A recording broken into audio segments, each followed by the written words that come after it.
All right, sounds Welcome good. back, guys, to the Grateful Living podcast. I am here with Osamase Ekhator.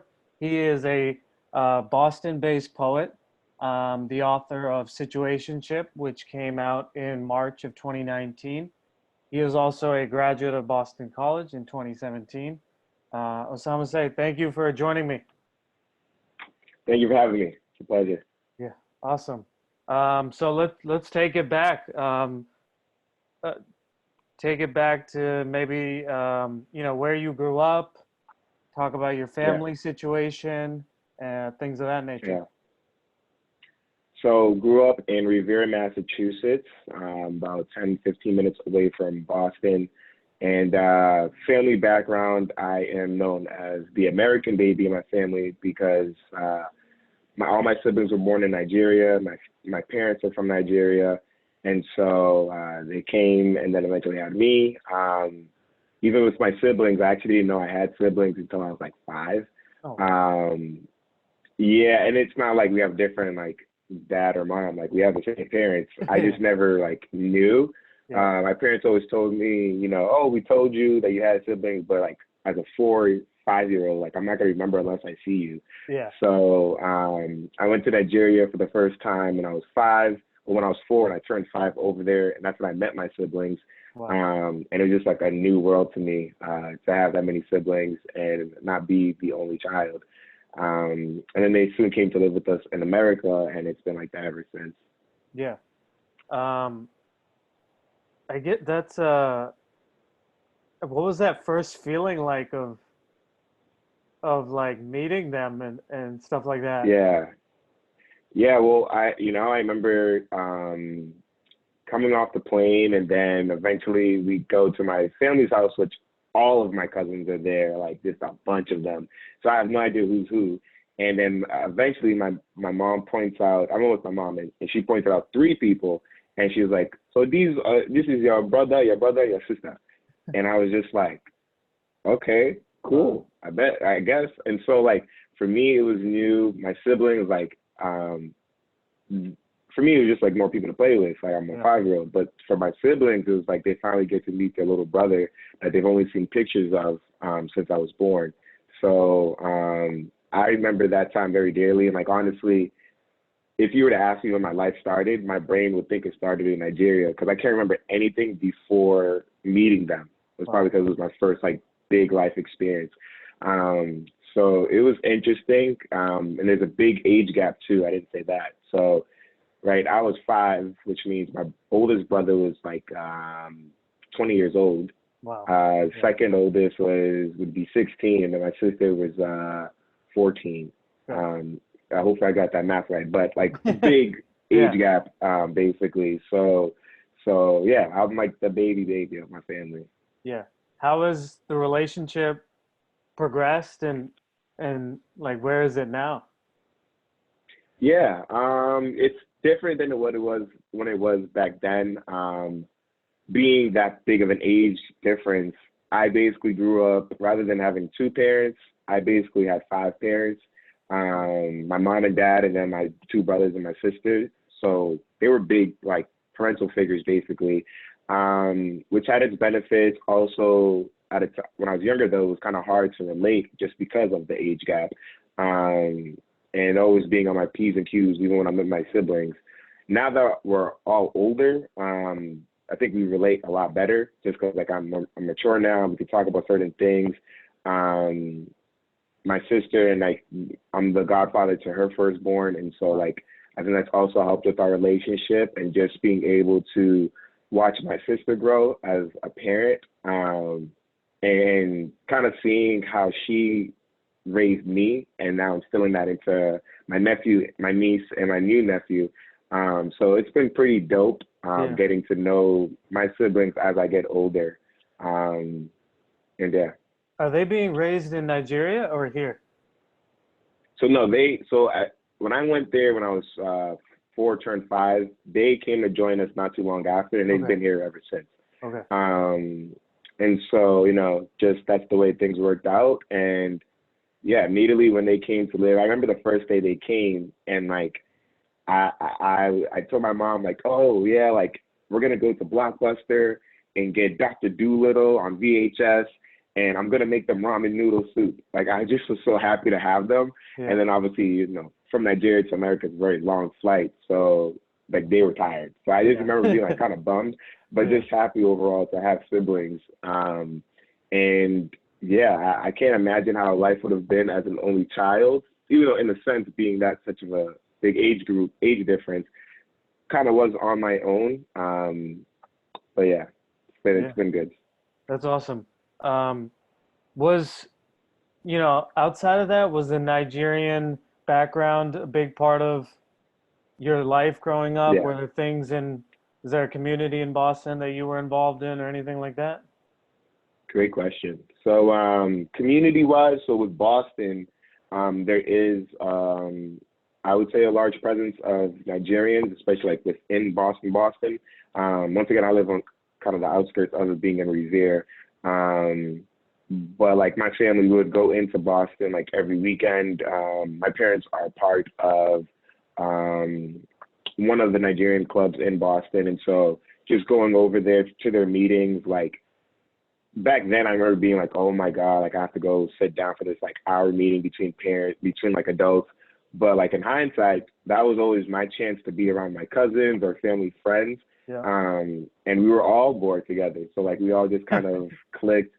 And now that I'm older, like a lot of those family friends and cousins, we still connect. We're all doing different things. And so it's kind of cool to just see how each of us are growing and also how we can help each other. So that's kind of like the Nigerian background within Boston. And then within the actual household, coming from a Nigerian background, definitely set me up for success in regards of having high standards for myself, being disciplined. My parents always taught me that, you know, in order to be a great general and commander, you have to be a good soldier. So just taking in those kind of lessons and having that discipline, getting your homework done, you know, a tight curfew. Like I remember my curfew used to be as soon as the lights like turn on, the street lights turn on, I'm back inside. Or as soon as it gets dark, I'm inside. So if it's winter time and it's February, that means my curfew's 5. Yeah. And like, I'm not talking just like middle school, I'm talking like high school. Like 5 is basically my curfew. Yeah. So growing up, you know, it was a lot. And at times it would be annoying because it's like I have friends that can be out as much as they want, they can go to parties. But like I just understood it to a sense, even without knowing the words to why my parents raised me like this. But I just understood that, hey, I can trust them to make these right decisions. Once again, I am the baby, so I have older siblings to look up to as well. When they came to America, like all 3 of them, they all went to college. So just knowing what I need to do and get that done definitely set me up for success and just keeping myself at a high standard. Talk to me a little bit more about Revere, and I guess, you know, were there any other like Nigerians in your community and in your school, and how did you balance those 2 identities? Yeah, so in Revere in particular, there are Nigerians here, not as many as there are in Boston, but there are Nigerians here. And I'm super like those are my like friends for life. And you know, it was a blessing because I didn't know how many Nigerians were in Revere until I got to high school. So for me, once I finally got to high school and I was around more Nigerians, I just felt like I felt like I was at home. I felt like I was around my other cousins. And part of the things that help us bond is it's really our parents, because it's like making fun of them, like not in the bad way, but in the sense of like, oh, my mom made me do this today, or my dad made me do this today, and it's like, oh, I can relate because my parents did the same thing. So like we bonded just off of that, having the same kind of discipline, having the same kind of rules. So it helped us a lot, and it just made me feel more at home. And yeah, it wasn't too much of a 2 different identities. It was just like an identity that I always had, but now being around more of them, it's like I can actually express that, and it's okay to express that. Because and one last thing I'll say on this too is, if you think back to when you know, you and I were younger, things are a lot different in regards of what it meant to be African when it comes to your peers. Like I remember like my middle school years, elementary years, African booty scratcher was like a joke. Like if you're African, like you're a booty scratcher or you're starving, like all these bad stereotypes that I remember hearing when I was younger, and I just like, whatever, I'm African, it is what it is. But then once again, when I'm now around more Nigerians, especially in high school, it just made me feel like, oh nah, this is dope. I'm happy to be African. I'm happy to be Nigerian. I know my roots, my parents. I know exactly what city they come from. And since then, it's just been my way of trying to learn more about my history, and kind of just taking those values as a way to empower myself, and be proud of it. Yeah, yeah. What's the best part about being the youngest sibling, and what's the worst part? Best part is hand-me-downs. I grew pretty fast. Like I was a pretty tall kid when I was younger. So even like my shoe size, like I had the same shoe size as like my older brother when I was like in middle school. Yeah. And so like I would have all the sneakers I wanted. Like I think the first time I actually paid for sneakers was probably high school, like late high school, and I just needed basketball sneakers. But ever since then, I never paid for sneakers. Like I just had shoes. I had mad hats. Like all these things were just given to me that I didn't have to ask for. So that was dope. Now the cons of being the youngest is once again that discipline. Being told what to do every day, clean this, do that. But like it is what it is. Like all it did once again was teach me how to take orders, understand what my priorities are, and from that point just basically get my shit together. Yeah. So yeah, not too many cons, more so of the pros. But yeah. So talk to us about what you're like as a kid, what your interests are, things of that nature.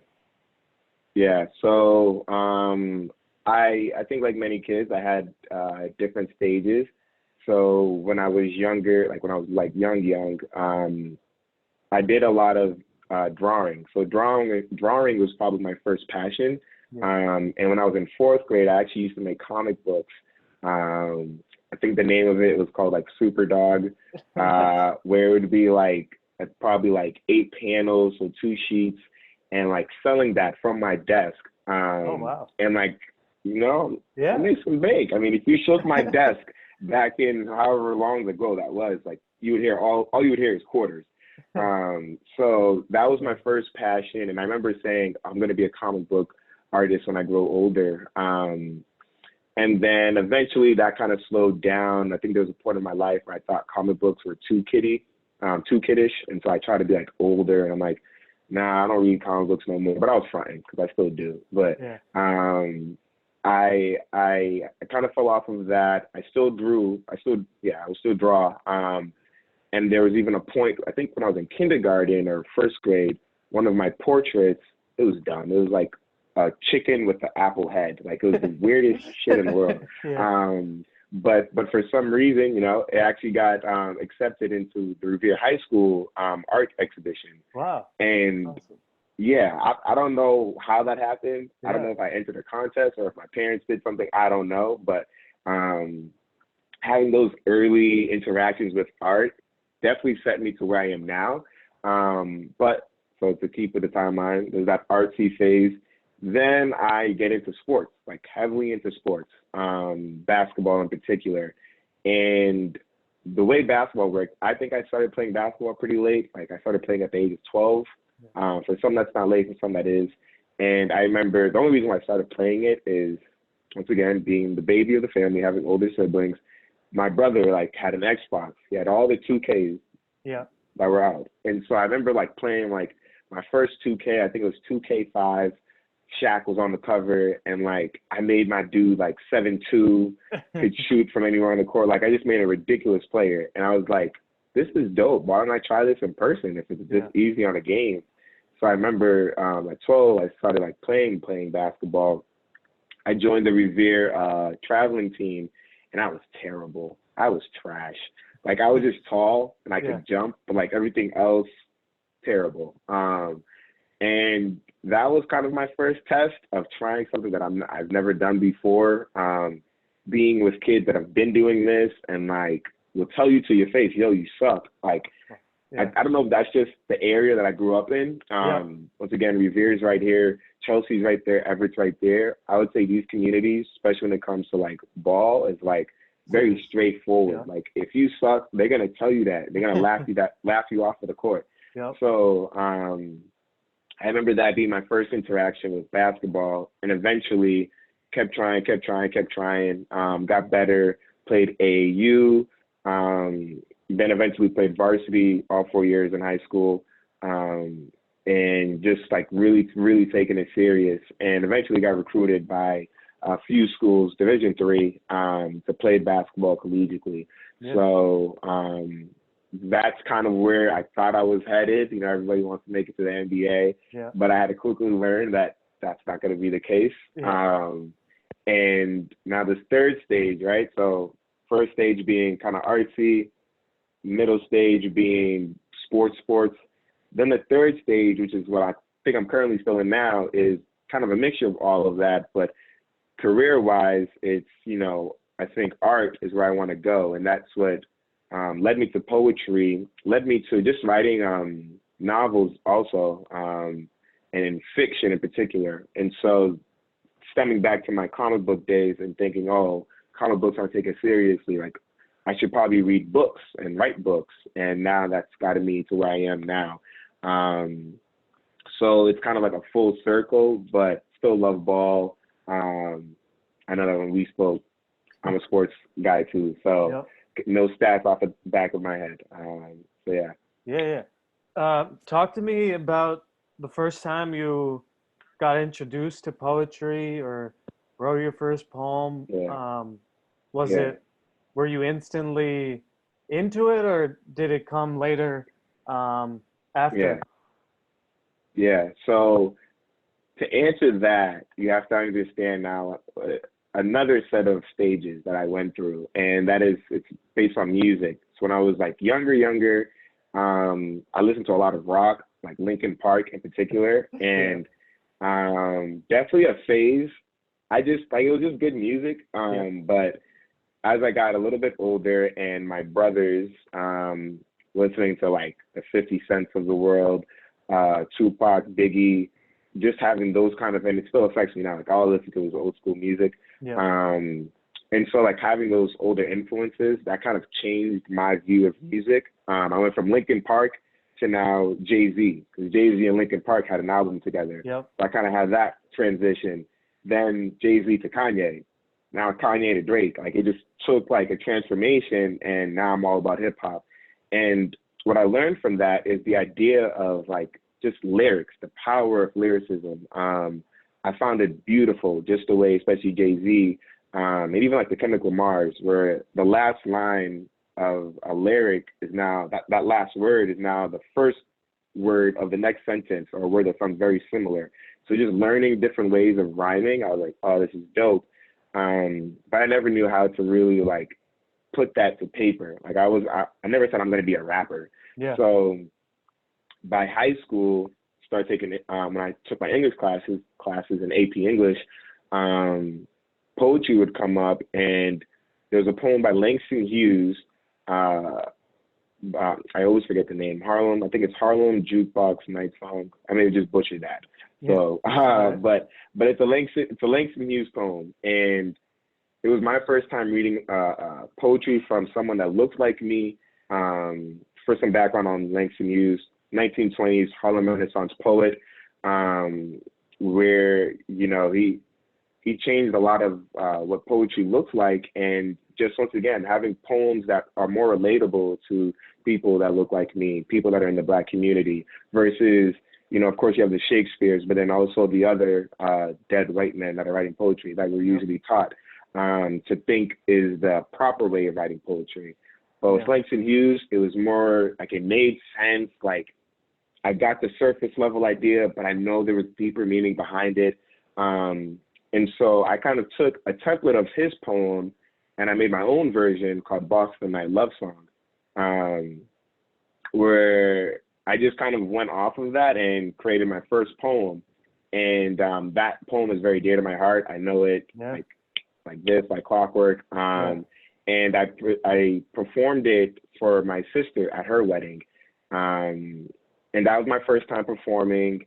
It was hard, and I had practiced like, oh, I got this performance.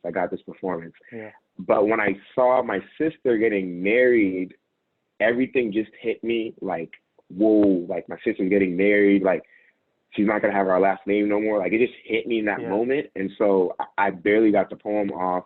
I'm choking on my words. I saw my sister start to tear up. Now the whole room is crying around me, and like I barely got it off. And so took that experience, and once I got to college, I kept performing that poem, kept performing, and with no tears, luckily. And eventually got to a space where like, I could continue to do that, and I said, why not write more poetry? So that was my first taste of it. It started with music, then eventually with the introduction of Langston Hughes, and now it's just something that I continue to work on. Yeah. Talk to us a little bit about how you chose Boston College. What went into that decision? Obviously, you talked a little bit about being recruited to some D3 schools. Why did you end up choosing BC over those schools? Yeah. So for my decision to go to BC, for some context on my high school, my graduating class was only 40 kids. So like it's a very, very small school. It's a charter school. Started 2 years before I even got there. So very, very small school. And every time I would go around, whether playing basketball or things like that outside of my school, people would always ask, oh, what school do you go to? I say my school, which is Pioneer Charter School of Science in Everett. And everyone's like, I have no idea what that's like. I've never heard of that before. Yeah. So for some reason, that always got to me. And so when it came to actually deciding schools, like colleges, I always said, I'm going to a big school.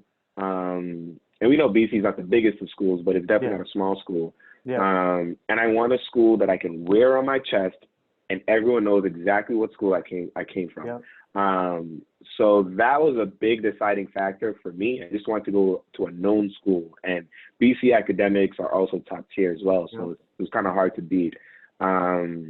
So that's what led me to make that decision to go to BC, or at least apply to it. Now, why did I choose BC over some of the Division III schools that I got recruited by? Once again, it came down to education. And it was really a moment for me to realize, all right, dude, all right, you're not making it to the NBA.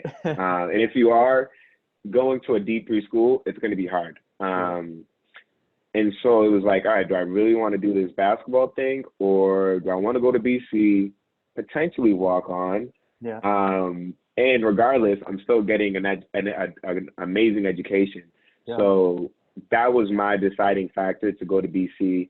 And it's a funny story because the top school that I got recruited by, I was afraid to tell them my decision because I thought they would hate me. They just spent the whole half of this year trying to recruit me. I did college visits and everything. And I didn't know how to tell the coach. Like, I didn't even want to call him. I emailed him. I'm like, hey, I'm not coming next semester. I'm actually going to go to Boston College. So I'm thinking I'm going to get an email that's like, oh, well, whatever, we ain't need you. We had 5 of yous, so it's whatever. But he actually emailed me and said, well, as an alumni of class of whatever from Boston College, I think you're making a great decision. So that was the story of how I ended up choosing BC. And talk to us a little bit more about the charter school. What was your experience there? And you have any general thoughts on, charter schools in general? So the charter school that I went to, for me, also you have to realize this charter school is in Everett, Massachusetts, and I'm in Revere. I grew up in Revere. I went to Revere Public Schools. My siblings went to Revere High School. All my friends are going to Revere High School. So I'm thinking I'm going to, it's like no question, no questions asked. However, my parents, my grades as a middle schooler, middle, B's, C's, And my parents were just like, no, like you're too distracted. Like all your friends are there, so we're not sending you to that school. And I actually had cousins at Pioneer that already, they were part of the first classes to start at that school a few years prior. So I think their mom had told my mom about the school, and she decided, okay, you're going to go to this charter school in Everett.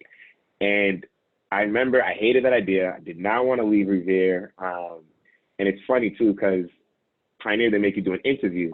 And during the interview, the counselors had asked me, so once again, it's called the Pioneer Charter School of Science. Yeah. So the counselors had asked me, so my interview was basically over. They go, so what's your grades in science right now? And I go, D. I don't even remember if I even had a D. I just said D. Then they said, oh, okay. Well, what's your current grades in math? I'm like, a C. My dad was so livid. As soon as we head back to the car, my dad was like, why would you say that? And I'm like, it's the truth, Dad. That's what I have right now. He's like, well, you lie. What's wrong with you? So like my dad was so mad about that, but I really didn't want to go to that school. Yeah. For some reason, they still took me. Yeah. And that freshman year was tough just because, once again, like I remember staring out the window every day thinking, I want to go out. I want to leave. I want to go back to Revere. The bus ride, even though Revere and Everett are neighboring cities, the bus route was like all over Revere. So it was like probably 30 minutes to 45. And for me, I usually could just walk to school. So that was also a big transition for me. So that's how I felt as a person. Now, educationally, that school was top tier. If I didn't go to Pioneer back then, I wouldn't have got it to BC. Whether that be, once again, I was surrounded by a lot of my childhood friends. And I still made plenty of friends at Pioneer, but just being forced out of there put me in a mentality of, all right, I know why I'm here. I'm not here just for friends, just for the experience. I'm here to get to college, which is also another thing from a Nigerian background is college is not even a question of whether I'm going to attend or not. Like you are going to college, which is something that I learned once I graduated high school. Is like all my friends that went to Revere High or just other schools, some of them, like college wasn't even like, I would tell them, oh, you know, this deadline's coming up for this school, for the Common App. And like, oh, really? Oh, maybe I'll think about it. And they're like, no, dude, like you need an essay by like Friday. So going to another school made me realize that it was actually a good decision to go to that charter school. Now, charter schools in general, I know there's like two sides to it. I know that some don't like it because it takes funding from other schools that may need that support.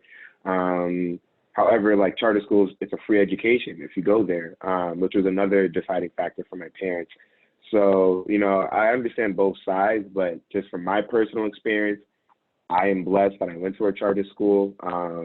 Education was top tier, and they set me in a path to go to a BC, not just any college. Like they were on my back about deadlines. They were on my back about SATs. I was the worst when it came to SATs, but they put me with a mentor, and like every Saturday, just studying my SATs, doing practice sessions, and like they told me to basically reach for the sky because my charter school is also very diverse. I've heard stories where, you know, as a minority in a school, and I know this basically because of what my current work is, I actually teach financial literacy to high school students. And so sometimes I attend conferences with other guidance counselors where they've talked about race and how there has been times where, you know, when it comes to a person of color, they may recommend you to go to a predominantly Black school in the South.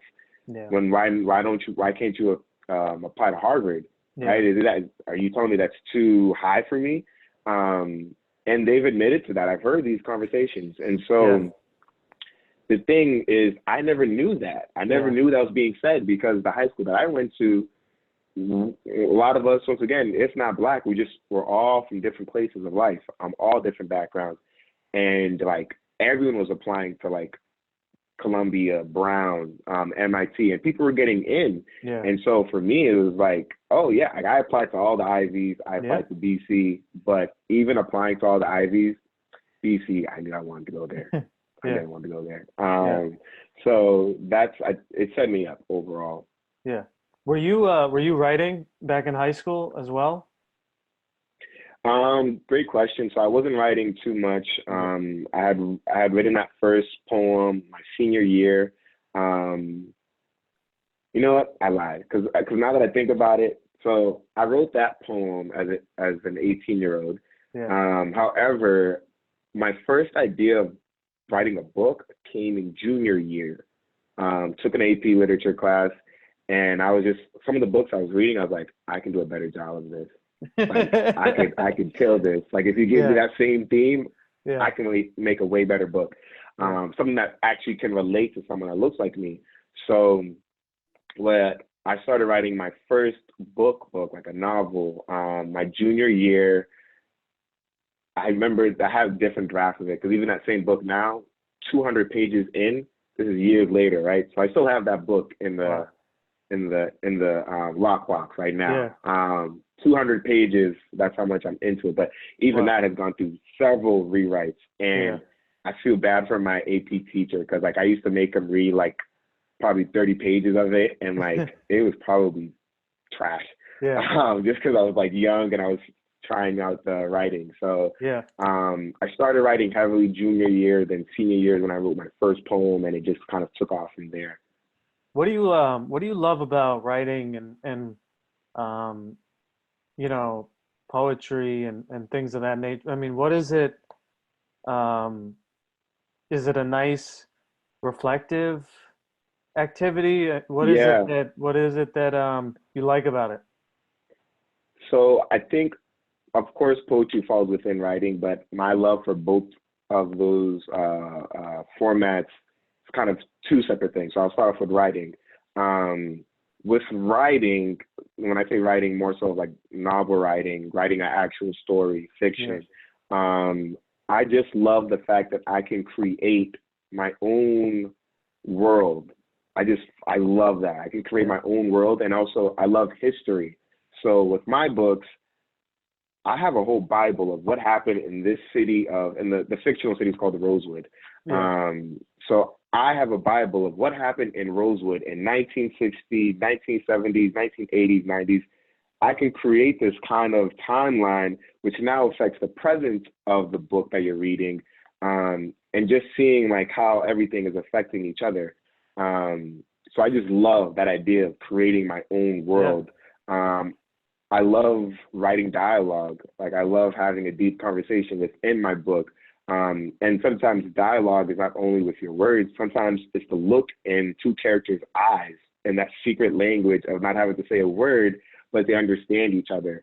Um, so that's what I love about writing. Once again, Yeah. just creating my own stories, having the background, knowing what's happening in the future. To be honest, with that first novel that I kind of put on the side, I have about 4 books in that kind of collection. Wow. It's in a row.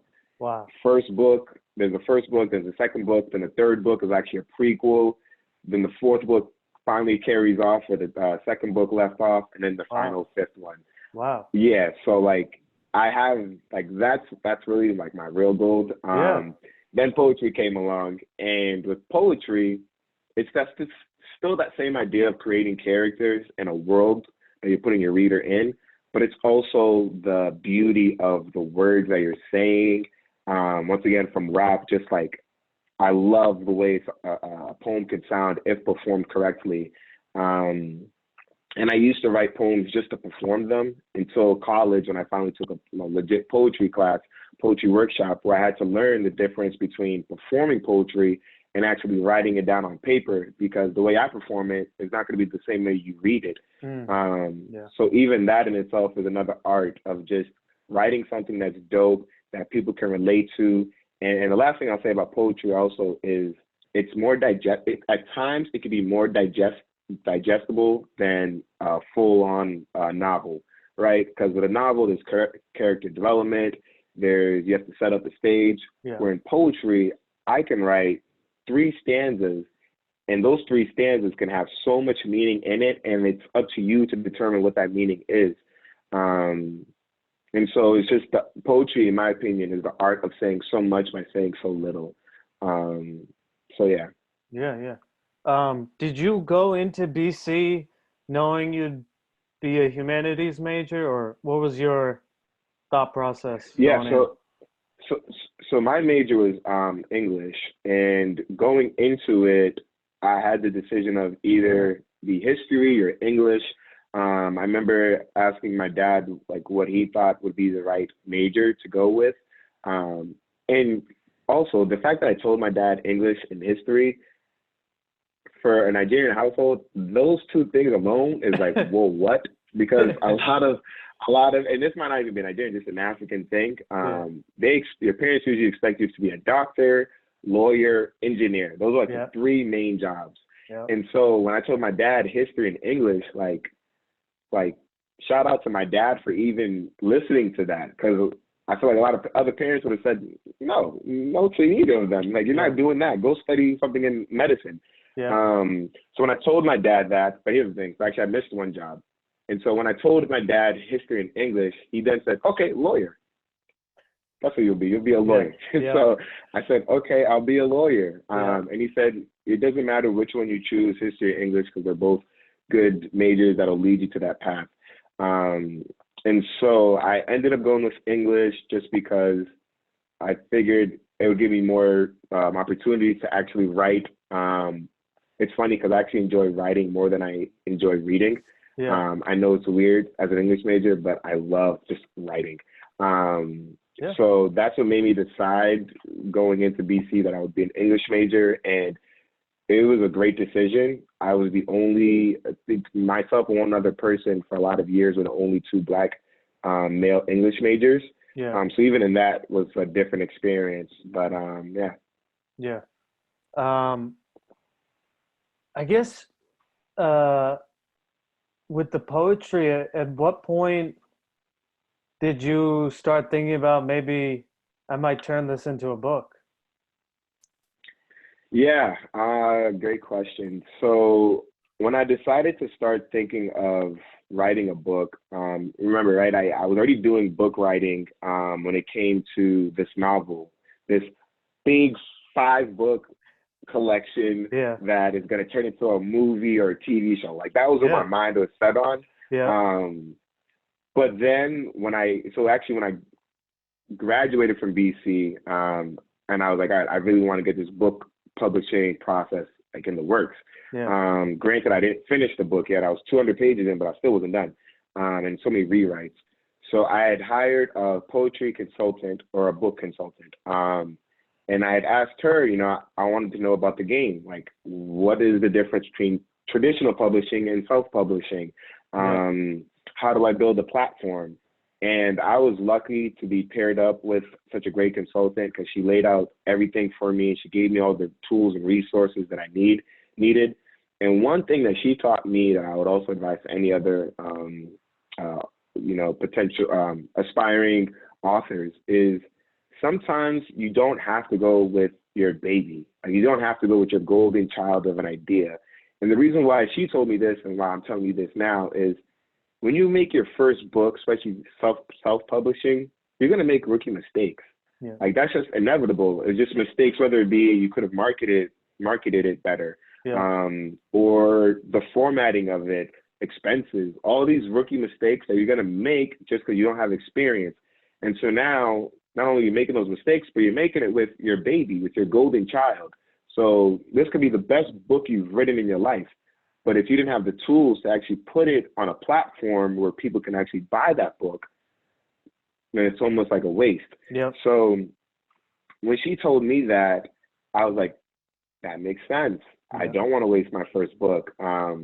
And so she said, think of like other ways you might want to write a book. And so then I was like, well, I also do poetry, and like, it's just easy for me. Like, it was just yeah, easier for me. Like, legit, it's less things to write about. yeah, yeah, And so I was like, all right, I could probably do a poetry book. And my plan was to write some poetry books, and then get back into the novel writing.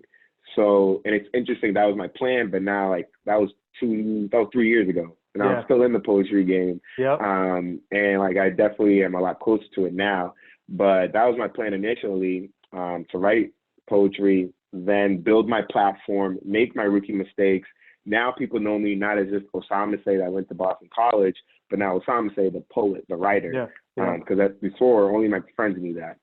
So that's when I made that decision. And luckily, when I took my poetry workshop class in college, my junior or senior year, I had actually written a poetry chapbook, which is a book of like 20 or so poems. That was for a final project. And knowing that I had that kind of foundation, I was like, oh, what I can do is take that book, and it's already been graded by a college professor, so I know it's a good book from a mechanical standpoint, and now actually update it, add more of the new techniques that I've learned over time, and turn that book into now what soon became Situationship. There's a lot more new poems in Situationship, but definitely that template of that book, Situationship, was from my poetry workshop class. Yeah. When you were thinking about it, how did you, the book has a lot about, I mean, it's essentially mostly about romance and love. So how did you, were you thinking about different, were you thinking about different ways to do it, or did you come up with, was it always, it was going to be about love, or how was that process? I'm glad you asked that. So the template book, or the book that I wrote for that poetry class, it was called Fought for a Race. And me in general, like my strong points usually are love poems, usually are poems about race. Like those are just my two pockets. Yeah. So that first foundation of a book was, the beginning was a lot about love. Being in love with somebody that might not love you back. The first couple of sections of poems was the great parts of being in love, and like it seems everything is great. Then it kind of goes downwards, and now you have to leave this battleground of love, and now you have to join another battleground of being a Black male in America.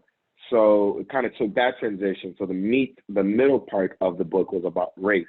Yeah. Then the last part finally got back to love, and I kind of used the analogy of a veteran coming back from war, coming back to America.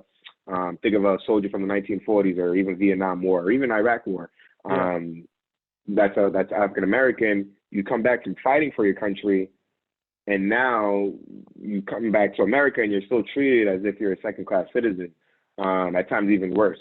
Yeah. So I kind of took that idea, and it was like, I've now left these race poems and how it feels like to be a Black male in America, to coming back to a country, coming back to a woman that doesn't love you, and now you have to accept that.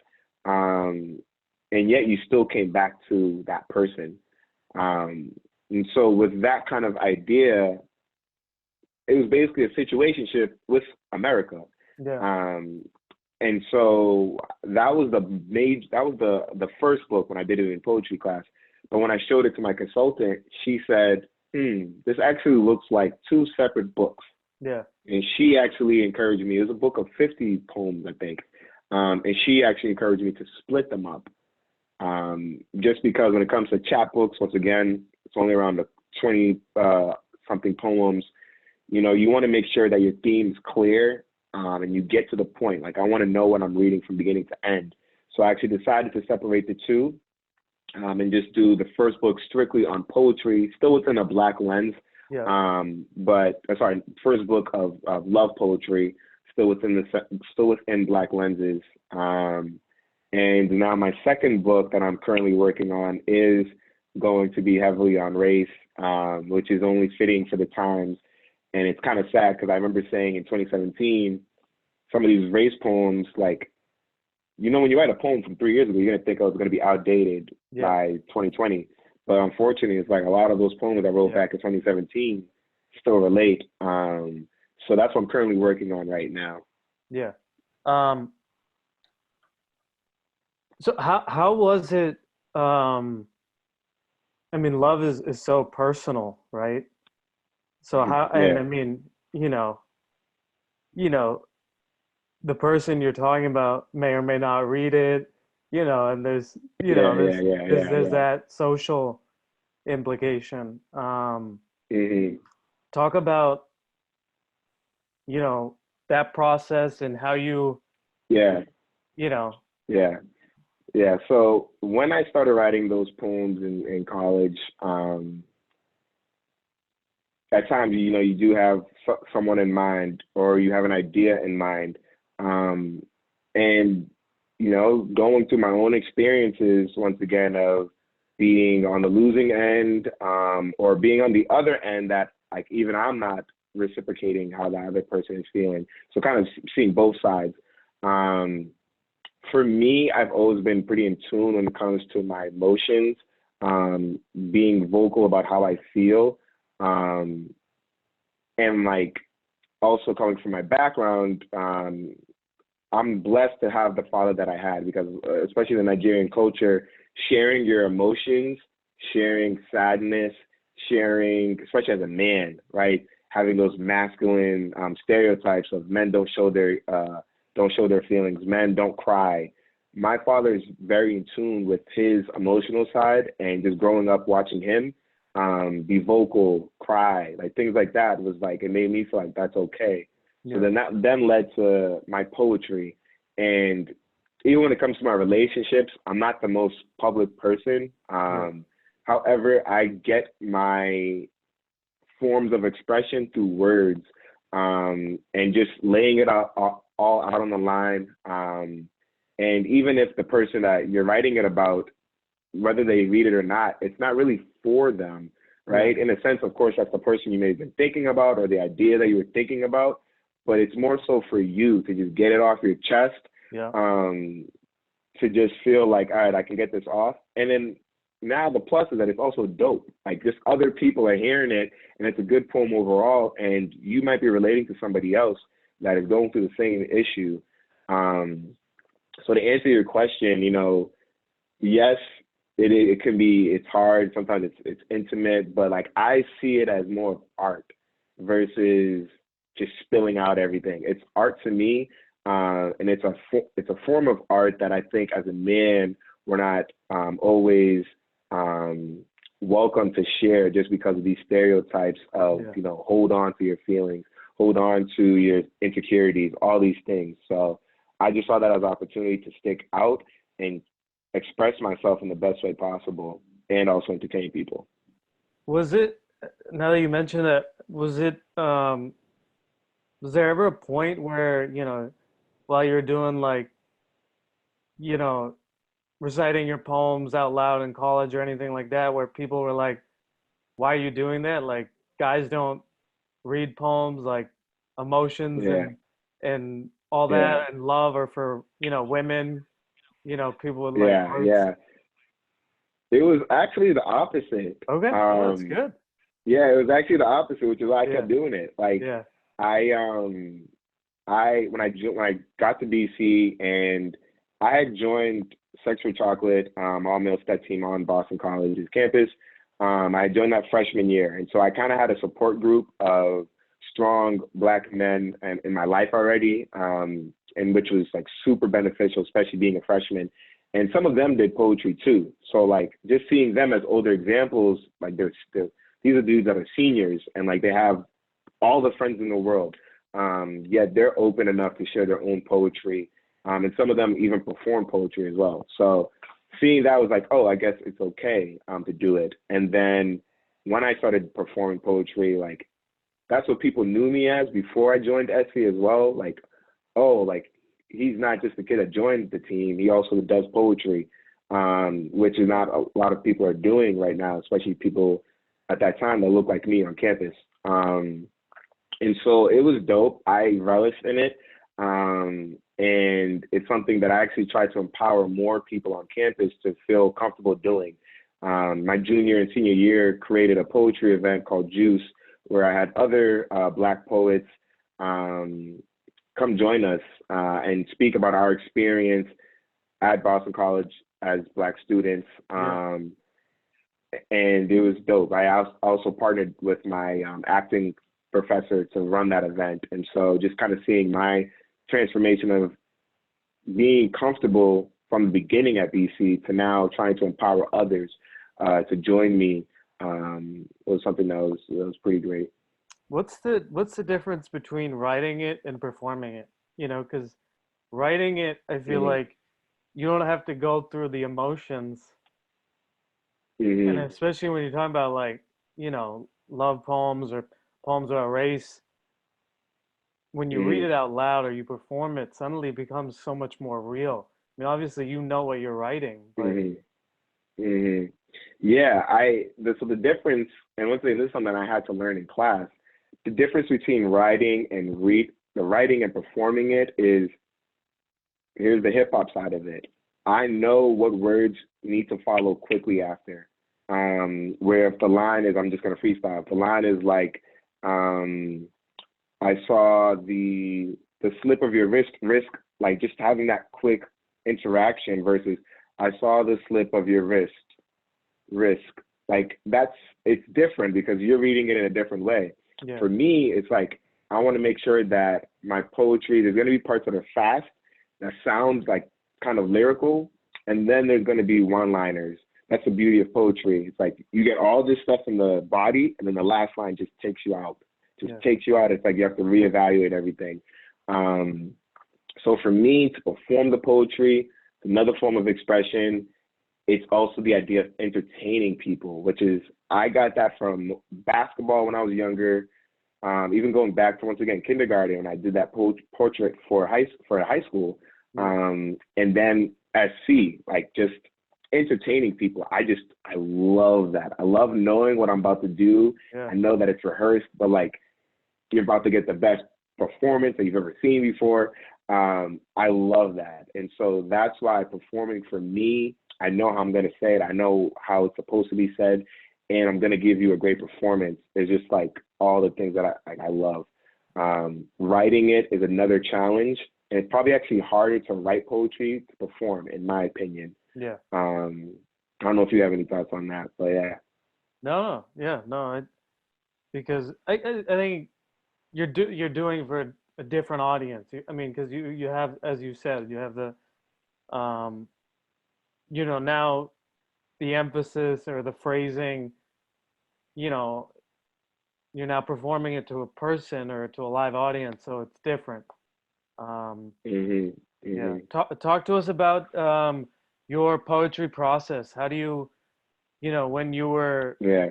you know, maybe when you were going through these phases in your life, were you just writing them down? Are they things that you just get into a reflective mood and you start, um, Yeah. So the way my poetry process is I need a beat. Like I need some song playing in the background. yeah, And it doesn't even have to be like an instrumental. Like if I'm listening to any song, a Kanye song, a Drake song, Kendrick Lamar, J. Cole, if I hear the beat and even sometimes a word, just one word they may say, I take that one word and just start like I just go on my own path. yeah, The beat kind of helps me stay with that rhythm, yeah, and it just gives me something to kind of work on. So I've always been like that. And my normal before the pandemic, my normal commute to work was an hour, yeah. so 2 hours in total, like every day in a Jeez. car. Oh man. So it just gave me an Yeah. yeah, it's brutal, bro. It's brutal. And like I hated it, still do. But Yeah. however, one thing that I kind of took for granted now that I'm independent, like I've been working from home for 3 months now. Yeah. I didn't realize that those 2 hours in the car, even though I hated being in traffic and just 2 hours of just being there, Yeah. it forced me to listen to music, and it forced me to like I just have my thoughts. I'm in a car by myself. There's no other distractions. Just start freestyling. And I could hear like even if I hear like the rapper also like rapping in the back, I tune out. I just hear the beat alone. And so that's kind of how I get the juices flowing. Yeah. Now, my actual poetry style, it's something that I've seen Kendrick, Eminem, Tupac do a lot. Is once again that last word kind of bouncing off of the next line. So one of my poems, Issa Rae finds Santa Monica Beach, I have a line in there that says, olive oil edge controls the waves of her melanin mind, while my ecstasy works in the mind she calls dimples. So what I did there is olive oil edge control, which is a product used by Black women, Yep. and not only Black women, but women in general. So olive oil edge control, then adding the controls, the waves of her melanin mind, so just kind of bouncing off of that, and then performing it is a lot different once again than writing it. Yeah. Writing it, you have to make sure the stanzas line up. And one last thing too with my poems is I take advantage of spacing. So I may have a bunch of lines on this side, but then the last line is all the way over here. And I do that for whether it be dramatic pauses, or maybe you might think the poem is done and then boom, last line hits you. Or just taking advantage of starting over here and then everything else is in the middle. I think playing with the actual spacing of your stanzas and lines can add to the effect of what you're trying to get off through just reading it versus being able to actually verbally say it. Yeah. Do you show other people your poem? Like when you were doing drafts for your book, were you showing other people, or do you do a lot of iterations and editing, or you kind of, I was in a zone, Yeah. I'm pretty good with what I wrote? I do. I show it to my friends. I think it's good to do just because like it helps me just share my ideas and see how they like it. Yeah, so I share with my friends, I share with my girlfriend. They always give me good feedback. They let me know, if something needs more. Like my friends like truly tell me that, nah, this isn't it. Like they give me good, honest feedback. Yeah. And sometimes I fight back on it. Sometimes I'm like, all right, let me try it again. And like if I didn't have these people in my life, like I don't know where my poetry would be, because a lot of like people that follow my poetry would have got some crap if I didn't have people in my life that gave me good constructive criticism. Yeah. So I enjoy it. It's just a nice way to get out of my head, because that's something that writers fall into a lot. They're just in a box and they think this is the best thing ever written in the world. Then they show it to one or two people and there's so many holes in it. So I'm a supporter of showing your work before you actually publish it. That way you're not blindsided when it's out there for the whole world to see. And yeah.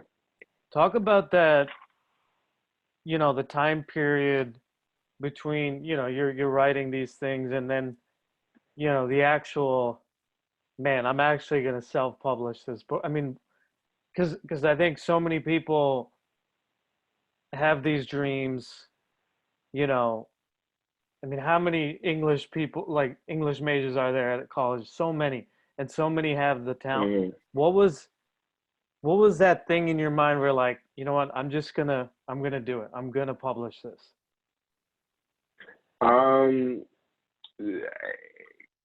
When I graduated from BC, I just knew that, look, I need to get the ball going. Like, if this is something I really want to do, and I had a job already. I worked for Citizens Bank, and even joining the bank was like a transition for me, because it was I'm now in the financial space and I'm an English major, so like there's a lot of new things for me to learn. But I knew that the reason why I took my Citizens job is due to also financial support, but just having that kind of like basis. But however, I still know what my end goal is, which is to be an author. Yeah. So I knew that while I pursue my career, my corporate career, I have to make sure that I'm keeping my dreams alive. And so when I graduated and going through my first year in the workspace, I just started making connections, started doing my own research on these literary consultants. And honestly, I remember the day. There was one day, all I did was I probably just typed in publishing, like how to get your book published on Google. And so many different self-publishing sites came up. I didn't know anything about self-publishing. There was one company that said, just leave your email and we'll reach out to you. I thought it was a scam. I still did it. Yeah. And I remember when they reached out to me, I was so I was so happy. I'm like, oh my God, like a publisher is asking for my information. Yeah. They want to know how many books I'm gonna write. Meanwhile, like self-publishing. So like they want everyone. And so once I kind of got a taste of it, started reaching out and networking to other self-publishers, other self-published authors, knowing the pros and cons of traditional and self-publishing. I decided which company to go with. I went with Book Baby, and I've had a great experience with them. And once I knew that this was an obtainable thing, I had my money right. I knew I could support it. I was basically there with when it came to content. And so the last piece of it was, all right, dude, you have a publisher. You have a majority of this book completed. Now, how are you what's the strategy? What's the marketing? When are you going to announce this? How's the pre-order situation looking like? That's when I decided, all right, it's game time. And once again, that was 2017 when I started really looking into it. 2018, the summer after my first year in the workspace. And then the book finally got released in 2019. So like there's a big amount of time in between that. It was just me preparing, making sure everything was aligned right. Because though this is not my golden child, right? I put that to the side. Yeah. I'm a perfectionist. Even though this is my first book, it's my rookie year, I'm going to make mistakes. How do I make sure that at least I'm putting myself in the best position to succeed, and kind of just went from there. So it seems like you weren't even worried about, because I think a lot of people are worried about the social implications of, putting yourself out. It seems like you already knew, like, this is where I want to be. I need to do this in order to be here. So that wasn't even, I guess, fear and judgment really wasn't a part of your process? Yeah. Well, the reason why it wasn't a big fear of mine was because what I also did was, right, you build your platform, which is, once again, like, and I'm big on, like, I'm very into Instagram. And so before, when I graduated, everyone just knew me as Osamase. He was on Etsy. They just knew me as that. And the only people that knew I performed was, once again, like my friends or people that attended my performances. But I had to make a step way before I decided to publish the book. I had to make a step of just letting people know I write poetry, like, and I'm not ashamed of it. So what I started to do on my Instagram was post a picture of myself, but then if you slide, there's a poem in there too. Yeah. And even that was kind of it was a transitional point, because it was like, all right, I have to understand who my audience is. My audience is most likely not the typical poetry reader, right? And so I can't just post poetry alone on my page, because that's engagement-wise, that's not going to get the likes, it's not going to get the shares. So I used to post a picture of myself to let people know that, hey, it's still me, and I do poetry. So I did this for like a year. Same formula, me, slide, poem. And I used to also do a poem of the week on my story. So like that's 2 poems I'm writing usually a week. For some, that could be a lot, because the poetry process could take some time. But I was just in a space where I was hungry, and it's like I can give you poems like just easily. And so started from there, and by the time they actually came to release my book, or at least just announce it, I wasn't afraid, because people knew I do this already. I knew what worked already, what didn't work, just by experimenting with my page. And I've always talked about writing a book. And so that first announcement was kind of a full circle for a lot of the people that knew me, and also people that were following me on Instagram. Yeah. I guess, say someone that is aspiring to be a writer, a published writer, a published poet, what advice would you give them in terms of getting to where you've gotten to? Yeah, for anyone that's aspiring to publish their own book, you have to do your research. That's like the first thing. Like, you have to do your research, because one thing you have to realize, and it's the same thing with music, same thing with sports, You could be the best athlete in your city. You could be the best musician in your city, state. You could be the best author in your area. But if no one knows about you, if you can't get your product in front of people, then it's almost like wasted talent. So, and you don't want to do that to yourself because it's not fair to yourself, and like you just don't want to you don't want to shrink your opportunities. So what I would say is do your research because you can learn from people's mistakes. You can learn from people's strengths. You can learn how to build your own platform before you even make this big decision. And just kind of experiment, like just learn how to be a better writer in general. So do your research. And part of that doing your research piece is not only when it comes to writing and your brand, but also knowing the differences between traditional and self-publishing. Because with traditional publishing, you're working with a company that has now, they give you a contract, the money is up front, there's the conversations of royalties, and there's a big marketing budget, which is usually the biggest difference. Yeah. With self-publishing, you're paying them, right? You're paying them for distribution. You're paying them to create the cover of your book, the actual physical book itself. Some self-publishers have ebooks as well. And so you have to know if you want to take that challenge of creating your own book, making sure that you have the finances to do that, and also making sure that you overall have the marketing ability to do this, because self-publishing, you're going to do all the marketing on your own. So for new writers, do your research, know the differences between self-publishing and traditional publishing, and make sure you have a platform. Make sure you've built your brand. That way you have people already on your side that are willing to buy this book, that want to see your growth, and then from there, hopefully it continues on. Yeah. I guess, do you want to talk a little bit about you? So obviously you post on Instagram a good amount, and then you have a book coming out soon. Do you want to talk a little bit about the featured poets aspect of your website? Yeah. So with featured poets, so if you think back, once again, when I was in college, I created this event called Juice. So it was my first time trying to get other poets to come together for us all to make this great performance for an audience. So that was kind of my little taste of getting everyone involved. And just me as a person, if you also have talent and you're a creator, like I want to make sure that I can do whatever I can to help you as well. Because it's just something in me. I just want to see other people succeed.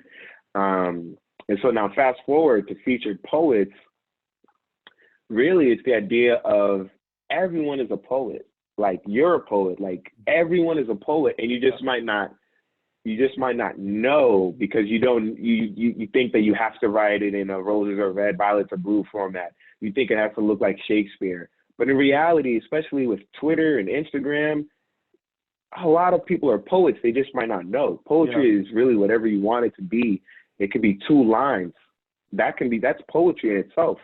And so I think a lot of people just might not know. Also, I feel like a lot of people, you had asked me before how come I'm so comfortable with putting out my poetry. Not everybody is me. So I know a lot of people that write poetry, but privately. And they don't want to share it just because like it's very intimate. So taking those kind of ideas of, once again, wanting to showcase other people's talents, encourage more people to join the art of poetry, create featured poets. And the thing that I love about my site is you can submit it with your name or you can do it anonymously. Yeah. Regardless, I want to give people the space to express themselves. And one last thing too is thinking back to my own experience with writing poetry.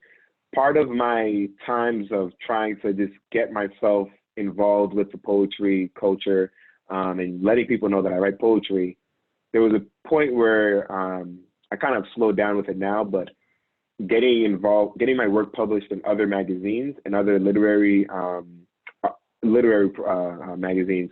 And so going through that process, I got a lot of no's. I got a lot of denies, a lot of rejections, and it sucked. It sucked. When I finally did get published, like it just gave me the boost that I needed. And so thinking back to that time, I thought, all right, there's another Osamase out there that maybe they're on there, they want to write their first book, but they know that they have to be published in some literary magazines first, but they're getting no's. So with me, it's like I will give you that opportunity to showcase yourself, show your growth, and make sure that I can do whatever I can with my own network, with my own marketing tools to make sure that, showcasing your talent, and hopefully it's the beginning of your story. Yeah.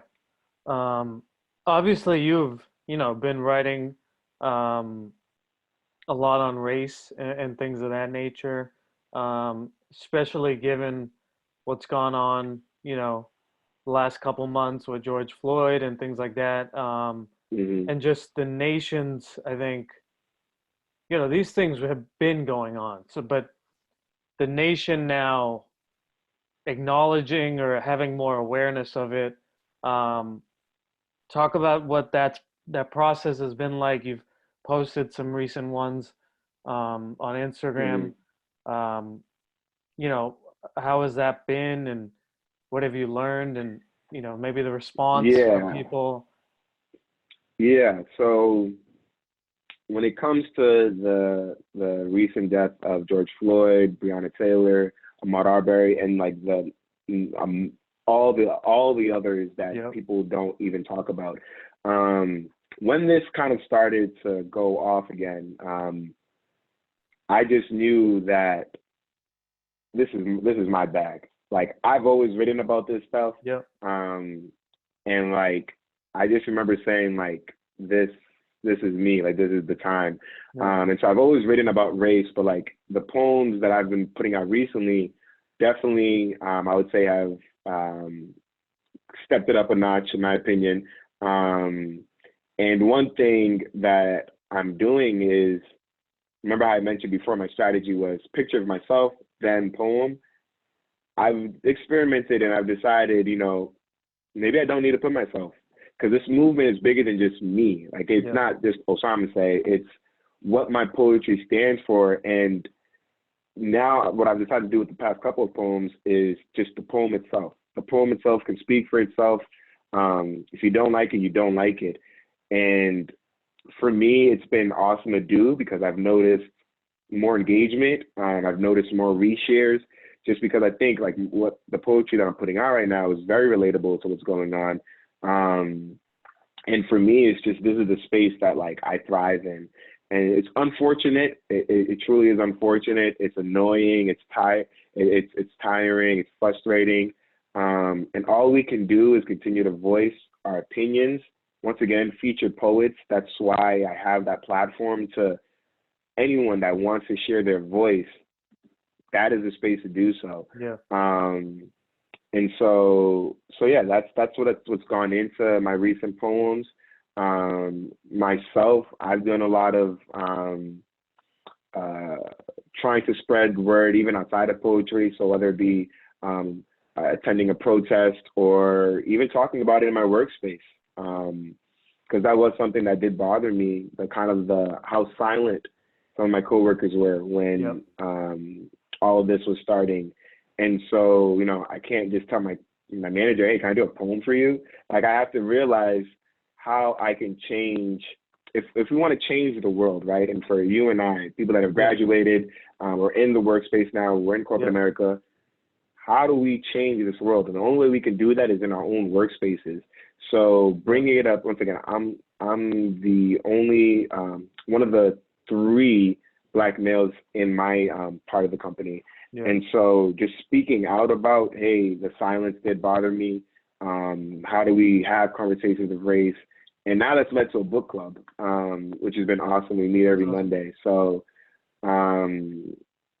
that's what I've been trying to do, even outside of the poetry, and just making sure that our voices are heard, as well as educating our allies, and making sure people know the differences between saying, I don't see race, which I think is super ignorant, or all lives matter, things like that.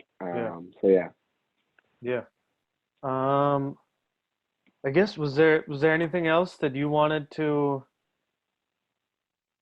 um talk about, or anything I Yeah, didn't I I didn't mean, ask you I wanted to think talk on? you hit it all. Okay. Once again, I appreciate the opportunity. I think overall, my message that I would give out to poets or anybody that has a dream or hobby, that you have to start from somewhere. What I would say to that person is keep on doing what you're doing, whether it be you're a writer, whether it be you're doing music, whether it be you just want that job, that big promotion or anything. Just keep fighting, because like there are going to be points where it stinks. You're not seeing any progress. I still go through that where it's like, am I doing the right thing right now? Um, like, should I stop this? Anytime you have those moments of insecurity and weakness, it's all you have to do is just once again do this for yourself. Um, I'm not doing this poetry stuff for money. Like, I'm doing this because like I love poetry, and it's my way of sharing, of voicing my opinion, sharing my voice. Um, and so if you have a passion, just keep on going at it, because one day someone will notice your passion. There's so many people out there that are already doing music and poetry, especially in our information age. However, the people that are going to stick out and remain in that upper echelon is the people that continuously push on to their work, continue to grow, continue to work on their content, and just never give up, because that's where you will fall with the others. Yeah. Thank you so much for being on. Um, I just want to acknowledge, um, how awesome it is to see what you're doing, to go Thank you. after your dreams, to be, I think a lot of the times, um, you know, people don't, I guess, it'll take, you know, minorities to write poems for the broader society to understand, your feelings and things, Hmm. and how the whole, maybe how the race is feeling, and things of like that, things of that nature. And you're doing that, and you're being that voice, Hmm. obviously representing, mostly yourself, but also just an experience Hmm. that everyone can learn from. And you're putting Hmm. that, you're putting yourself in that position where people can learn from your experiences, or they can learn from your poems or things of that nature. And so I just want to acknowledge you. I think, Thank you. I appreciate yeah, it. I I hope, appreciate it. can't wait for the book to come out, the next one. And Thank you. for people Thank out you. there that want to learn more about you or support you, what are the Hmm. channels that you're on, Yeah. and what are your your account names and things of that Yeah. nature? So my Instagram is at Osamase Torbest. So that's OSAMASE Best. Um, and Torbest is my middle name, because sometimes people read that as Osama Seder Best, but it's actually Osama Seder Torbest. Yeah. But that's my Instagram handle. Then my website is same thing, OsamaseTorbest.com.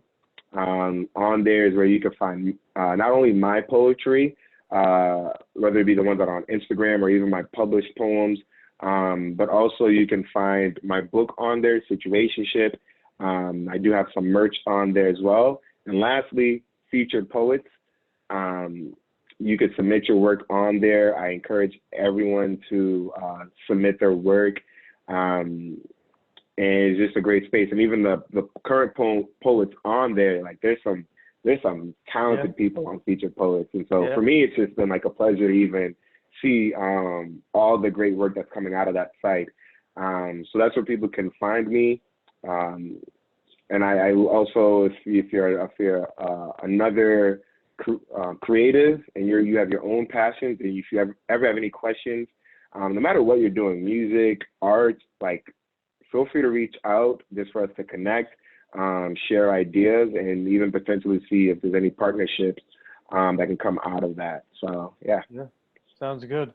Osama, say thank you so much for being on. Thank you. Thank you. I appreciate it. It's a pleasure. Appreciate it.